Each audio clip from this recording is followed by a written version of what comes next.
জাহিদ খান তো ছেলে মানুষ, আমি তো মেয়ে মানুষ, অনেক কিছুই তার সাথে আমার মিলবে না, স্বাভাবিক না? মেয়ে অ্যাক্টর যদি কাউকে ফলো করি, শাবনূর আপুকে আমার খুব ভালো লাগে, ওনার ব্যক্তিত্ব অনেক ভালো লাগে বাংলাদেশে। তো উর্ফি জাভেদকে ফলো করার মতো কিছু দেখি না আমি। আমি অভিনয় কারোর সাথে করতে চাই না, আমি যেহেতু ডান্সার, আমি ডান্স শেষ করে ফেলি যদি কখনো, আমি যদি ডান্স না করি তো আমি কোরিওগ্রাফিতে চলে যাবো, দ্যাটস ইট। আমি কখনো অভিনয় করার ইচ্ছা নাই আসলে। এখানে অনেক মুভি দেখা হয়েছে ছোট থেকেই, বাট নাম মনে পড়তেছে না। এখানে করার জিনিস না আসলে, আজকে আমি ইনভাইটেড গেস্ট, আমি আসলে আজকে ডান্স করবো না। নরফাতিকে ফলো করি, রিয়ানাকে ফলো করি, নিক জোনাসকে ফলো করি। স্যারে যদি বাংলাদেশের প্রেক্ষাপট হয় তাহলে শাবনূর আপু আছে, বিপাশা আছে, তাদের মতো যদি হতে পারি তাহলে উদ্দেশ্যে বলবো। আসলে এই কথাগুলো একটু আগে আমি বলেছি, তাদের উদ্দেশ্যে একটা কথাই বলবো, ভাইরাল হওয়া মানে আর্টিস্ট আর্টিস্ট কিন্তু ভাইরাল না।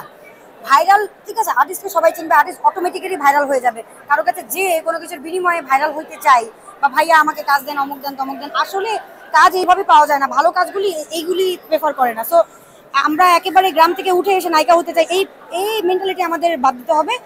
আর নিজেকে প্রমাণ করতে হবে প্রত্যেকটা স্টেজে, then you can get your things. ভালো ডান্সার হতে গেলে প্রচুর পরিমাণে পরিশ্রম করতে হবে এবং প্রচুর পরিমাণে শিখে আসতে হবে এখানে।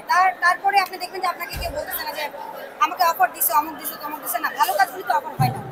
আমি একটু আগে বললাম যে আমি গার্মেন্টস ফ্যাক্টরি থেকে বের হয়ে বা গার্মেন্টস ফ্যাক্টরির গেটটা পার হয়ে আমি নায়িকা হতে চাই, আপনাকে বুঝতে হবে যে আমি কি করতে পারবো। আপনি সেই সেক্টর নিয়ে ভালোভাবে কাজ করেন, আপনি কেন আপনার নায়িকা হতে হবে? এখন সবাই যদি নায়িকা হতে চায়, আপনি ছেলে মানুষ, তাহলে আপনি আসেন আমি নায়িকা বানাই। তারপরে তো এই ঘটনাগুলি ঘটে। আসলে বাংলাদেশে অনেক ভালো ভালো কাজ হচ্ছে এখন, আমাদের এই আজে বাজে কাজগুলি ফোকাস না করে এই কাজগুলিতে আমাদের ফোকাস দেওয়া উচিত। এবারে আমার তেমন কোনো বাধা ছিল না, কজ আমার আম্মু চাইতো আমি বড় হয়ে ইন্টারন্যাশনাল ডান্স আর্টিস্ট হই, তো আমি হয়েছি ইনশাল্লাহ। সামনে আরো নিজেকে এগিয়ে নিয়ে যাবো। আর পরিবারে আমার বাবা সিঙ্গার, আমি একটাই মেয়ে, আমার কোনো ভাই বোন নাই। সো আমার সব দিক থেকে আমি সাপোর্টই পেয়েছি সবসময়, আমার কোনো অসুবিধা হয়নি। করছি না কিন্তু আমি কি কি রিল দেখতেছি, কি কি ভিডিও দেখতেছি, কি কি টেলিভিশন দেখতেছি, টেলিভিশন দেখা বন্ধ করে দেন না, মিডিয়াটা দেখাই বন্ধ করে দেন। আপনি যারা পছন্দ করতেছেন না তাদের জন্য তো মিডিয়া না, আপনি চোখ বন্ধ করে রাখেন, টিভি বন্ধ করে ঘুমান, অন্য কোনো কাজ করেন। যারা মিডিয়া লাভার, যারা আসলে সিনেমা দেখে, এমন কোনো ব্যক্তি নেই যে গান শোনে না, এমন কোনো ব্যক্তি নেই যে সিনেমা দেখে না। পছন্দ করে না, এটা আসলে ভুল। বাট কিছু মানুষ, একদল মানুষ সবসময় থাকে আমাদের কাছে, যারা শুধু শুধু মানুষের ঢ্যাং ধরে টানাটানি করে। তো ওইসব মানুষকে কি বললে এতে আমাদের কিছু যায় আসে না। আসলে এটা অনেক হার্ড ওয়ার্কের জায়গা, এখানে এগুলির কোনো ভ্যালু নাই। অনেকে বলবে কারণ আপনি নাটক করেন, যে কোনো জায়গায় গান আর নাচ আপনার লাগছে, করা উচিত কিনা?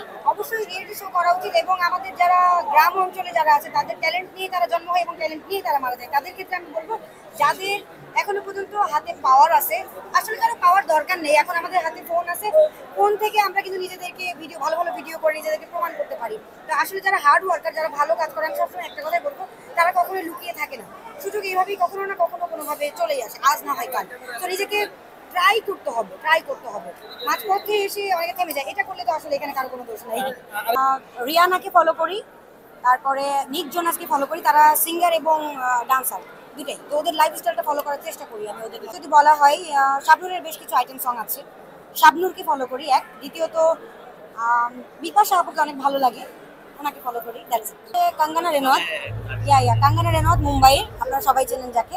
কাঙ্গনা রেনওয়াতের মতন আমাকে অনেকটা লাগে, অনেকে বলে, কিন্তু আমি জানি যে কোনো মানুষ যখন অনেক সিনিয়র পার্সন, তার সাথে যখন কম্পেয়ার করা হয় ভালোই লাগে। একবার কাঙ্গনাকে দেখে সবাই যখন বলে তুমি কাঙ্গনার মতো দেখতে, আমি একবার ওর টাইপের ড্রেস আপ পরা শুরু করি, তখন আমার চুলগুলো কোকড়া করে ফেলি ওর মতো, তো তখন আমি অনেকটা ওরকম দেখতে লাগতাম, একটু একটু লাগে। আসসালামু আলাইকুম, আমি নিকি আহমেদ, ইন্টারন্যাশনাল ডান্সার। এই নিয়ে বাংলাদেশকে 13 বার আমি রিপ্রেজেন্ট করেছি বাইরের দেশে।